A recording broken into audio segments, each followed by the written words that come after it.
एक बार की बात है, 3 नए शादीशुदा जोड़े होते हैं जो कि समुद्र के किनारे एक होटल में रहने जाते हैं। अरे मोनू, हम यहाँ आ तो गए हैं, लेकिन ये आइलैंड भूतिया है, मैंने ऐसा सुना है। अरे कुछ नहीं है ऐसा, सरदार जी भी तो है अपने साथ, कुछ नहीं होगा, तुम एंजॉय करो बस। हाँ। सरदार जी अपने कमरे में। और सोनिए, चल समुद्र किनारे मजे करेंगे। चल मेरी जान। क्या सरदार जी बहुत मूड में हो। तीसरा जोड़ा बंगाली होता है, भौमिक और मधुरिमा। फिर सब लोग समुद्र के किनारे जाते हैं और सबके पति स्विमिंग करने लगते हैं। सभी एंजॉय कर रहे होते हैं और सारी औरतें एक साथ बेंच पर बैठकर बातें करने लगती हैं। बहन, मैंने तो मना किया था, सुना है ये समुद्र भूतिया है, और देखो ना, यहाँ दूर दूर तक हम 3 फैमिलीज के अलावा और कोई भी नहीं दिख रहा। कितना डरावना सा है यहाँ। अरे वो देखो सोनी, वो क्या है समुद्र में, हमें अपने पतियों को बताना होगा। अरे ये तो कोई बहुत बड़ी सी भूतिया शार्क लगती है, चुड़ैल जैसा मुंह है इसका और शरीर मछली जैसा है। अरे सरदार जी पीछे देखो, कोई अजीब सी दानव शार्क है, आप लोगों की तरफ ही आ रही है, जल्दी से बाहर आओ। सरदार जी और मोनू जैसे ही पीछे देखते हैं, उनकी आंखें फटी की फटी रह जाती है और डर से उनकी चीख निकल जाती है। वे तीनों बाहर की ओर भागते हैं, लेकिन भौमिक तेज लहरें होने की वजह से पानी में गिर जाता है और मोनू तैरकर समुद्र में एक बोट में चढ़ जाता है। सरदार जी बाहर निकल आते हैं और बच जाते हैं। अरे नहीं, अरे बाबा मर गया रे, अरे मधुरिमा। और भूतिया शार्क भौमिक के चीथड़े करके उसे खा जाती है। ये क्या हो गया, ये क्या हो गया। चुड़ैल शार्क उन्हें किनारे पर आकर बड़ी बड़ी और लाल लाल आंखों से घूर कर बोलती है, आओ अब आकर दिखाओ इस समुद्र के अंदर, हिम्मत है तो, ये मेरा समुद्र है, दिखता नहीं, यहाँ तुम्हारे अलावा कोई नहीं है। क्योंकि मैंने सबको मार दिया, यहाँ कोई जोड़ा नहीं आएगा, जाओ यहाँ से, जाओ। फिर वो चुड़ैल शार्क वहाँ से चली जाती है। पता नहीं मोनू उस बोट पर चढ़ तो गया था, लेकिन दिख नहीं रहा, कहाँ गया। ओह गॉड। ओ बहन जी, तुसी हिम्मत रखो, मोनू वीर जी ठीक होंगे, पर ये था क्या, और मैं इन्हें छड़ूंगा नहीं। उधर मोनू जिस बोट पर चढ़ा होता है वो बहती हुई दूर चली जाती है और वो उसे स्टार्ट करने की कोशिश करता है, लेकिन वो स्टार्ट नहीं होती। तभी मोनू का फोन बजता है। हेलो हेलो हेलो हेलो कविता, हेलो। अच्छी आप कहाँ हो, बहुत मुश्किल से फोन लगा है आपका। आप ठीक हो ना? कविता, मैं एक बोट पर चढ़ गया था, लेकिन काफी दूर आ गया हूँ, मैं वापस आ रहा हूँ, तुम किनारे पर ही रहना है। हम सब किनारे से थोड़ी दूरी पे खड़े हैं, आप आ जाओ जल्दी। फिर मोनू उन्हें दूर से आता हुआ दिखता है। मोनू, तुम मुझे दिख रहे हो, जल्दी आ जाओ। लेकिन वो चुड़ैल फिर से आ जाती है। अरे पीछे देखो, वो चुड़ैल आ गई। ओ मोनू वीर जी, ओ जल्दी आओ। नहीं नहीं। चुड़ैल शार्क को देखकर उसके तोते उड़ जाते हैं। तुमने मुझे शोर करके फिर से जगा दिया, मैं तुम्हें नहीं छोड़ूंगी। नहीं, मुझे जाने दो, मेरी अभी अभी नई नई शादी हुई है, मुझे जाने दो। तो क्या हुआ, मेरी भी तो नई शादी हुई थी, मैं भी मर गई थी। तुम लोग आते हो और ये सारा समुद्र गंदा करके जाते हो, नहीं आने दूंगी किसी को भी। देखो कितनी गंदगी फैलाई है तुम लोगों ने, खाने पीने का सामान, बोतलें, कचरा सब यहीं फेंक जाते हो, जिसकी वजह से मैं और मेरे पति मर गए। लेकिन इसमें मेरी गलती क्या है, मुझे छोड़ दो। चुड़ैल उसकी एक नहीं सुनती और उसे मार कर खा जाती है। उधर फोन पर चुड़ैल की सब बातें सरदार जी, उनकी पत्नी और कविता सुन लेते हैं।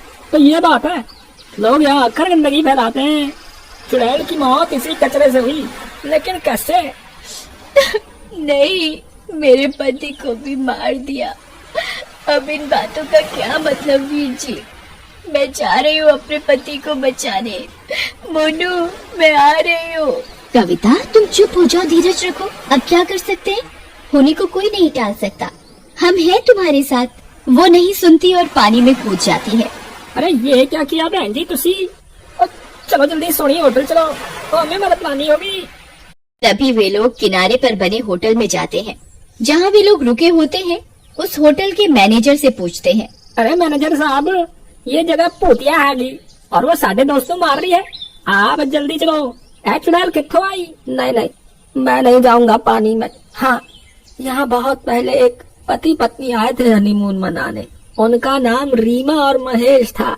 एक दिन सबकी तरह वो लोग भी समुन्द्र में बोट लेकर घूमने गए थे और उनकी बोट डूब गई और वो दोनों मर गए। लड़के की लाश तो मिली पर रीमा की लाश नहीं मिली। सब कहते हैं ये चुड़ैल रीमा ही है। अब मुझे मरना नहीं है, अब मैं नहीं जाऊंगा। अब हमें सच का पता कैसे चलेगा? अरे यार, ये तो वो चुड़ैल ही बता सकती है। चलो उसी से पूछ लेते हैं। पागल हो गए हो क्या? मरना चाहते हो? वो तुम्हारी गर्लफ्रेंड है जो तुमसे अपने सुख दुख बांटेगी। अरे सोनिए, फिर की करें? ऐसे तो जो भी इस टापू पे आएगा वो उसे मार देगी ना यार। और कविता बहन जी भी तो समुद्र में कूद गई थी मोनू वीर जी नु बचाने वास्ते। उन्हें तो ढूंढने जाना ही पड़ेगा ना। और तू चिंता न कर, मेरे पास एक तरकीब है। मैनेजर जी, आपके पास इनकी कोई फोटो वोटो है? हाँ, ये उनके सामान से निकली थी। उनकी शादी की फोटो है। बढ़िया, चलो मेरे नाल, अब कुछ नहीं होगा। फिर वो दोनों समुद्र के किनारे जाते हैं। रात हो जाती है और समुद्र की लहरें बहुत ही तेज होने के कारण समुद्र बहुत डरावना लग रहा होता है। वे चुड़ैल को आवाज लगाते हैं। चुड़ैल जी, ओ चुड़ैल जी। चुड़ैल उनकी आवाज सुनकर गुस्से में आ जाती है। कौन है जिसे मेरा डर नहीं और इतनी हिम्मत है कि मुझे आवाज लगाकर बुला रहा है? वो उसके कान में कुछ कहता है। इतने में चुड़ैल गुस्से में उनके पास आ जाती है। ओ सोनी, मेरी बात ध्यान नाल सुन। तुम नहीं बचोगे, गंदगी फैलाने आए हो। बोलो, मैं तुम्हें भी मार डालूंगी। चुड़ैल जी, ये देखो, आपकी शादी का फोटो आपके पति के साथ। चुड़ैल उस फोटो को देखकर शांत हो जाती है और वो उसे देखने लगती है। ये मेरे पति हैं। मैं इन्हें बहुत प्यार करती थी।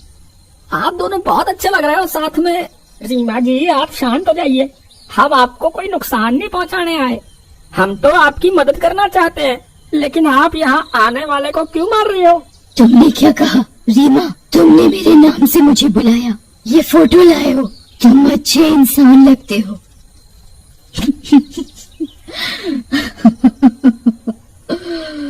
ये मेरे और मेरे पति की शादी की फोटो है। लेकिन आप यहाँ आने वाले लोगों को मार क्यों रही हो? सबको मार दूंगी। मैं और मेरे पति खुशी खुशी यहाँ घूमने आए थे और बोट लेकर समुद्र में घूमने निकले थे। लेकिन इस समुद्र में किसी ने जाल फेंका हुआ था जो हमारी बोट के नीचे की मशीन में फंस गया और जिसके कारण हमारी बोट डूब गई और हम दोनों मर गए। तब से मेरी आत्मा भटक रही है। मैंने एक शार्क के शरीर पर कब्जा कर लिया ताकि मैं यहाँ आने वालों को मार दूं और इस आइलैंड को गंदा होने से बचा सकूं। तो ये बात है, लेकिन हम भी आप ही की तरह नई नई शादी करके घूमने आए सी और तुसी मेरे दोस्तों को मार के उनकी बीवियों को विधवा कर देता। ये भी तो गलत है जी। और मैं आपसे वादा करता हूँ, मैं यहाँ साफ सफाई कराऊंगा और जो भी गंदगी फैलाएगा उसको मैं कड़ी से कड़ी सजा दिलवाऊंगा। तुसी अब किसी को न मारो। इतने में मधुरिमा समुद्र से निकलकर अधमरी हालत में आती है। वो बहुत रो रही होती है। सोनी उसे पकड़कर दिलासा देती है। उसे देखकर चुड़ैल को अपना समय याद आ जाता है। ठीक है, मैं तुम्हारी बात पर भरोसा कर लेती हूँ। तुम एक सच्चे इंसान लगते हो और अपना वादा जरूर निभाना। इतना बोलकर वो चुड़ैल शार्क के शरीर को छोड़कर चली जाती है।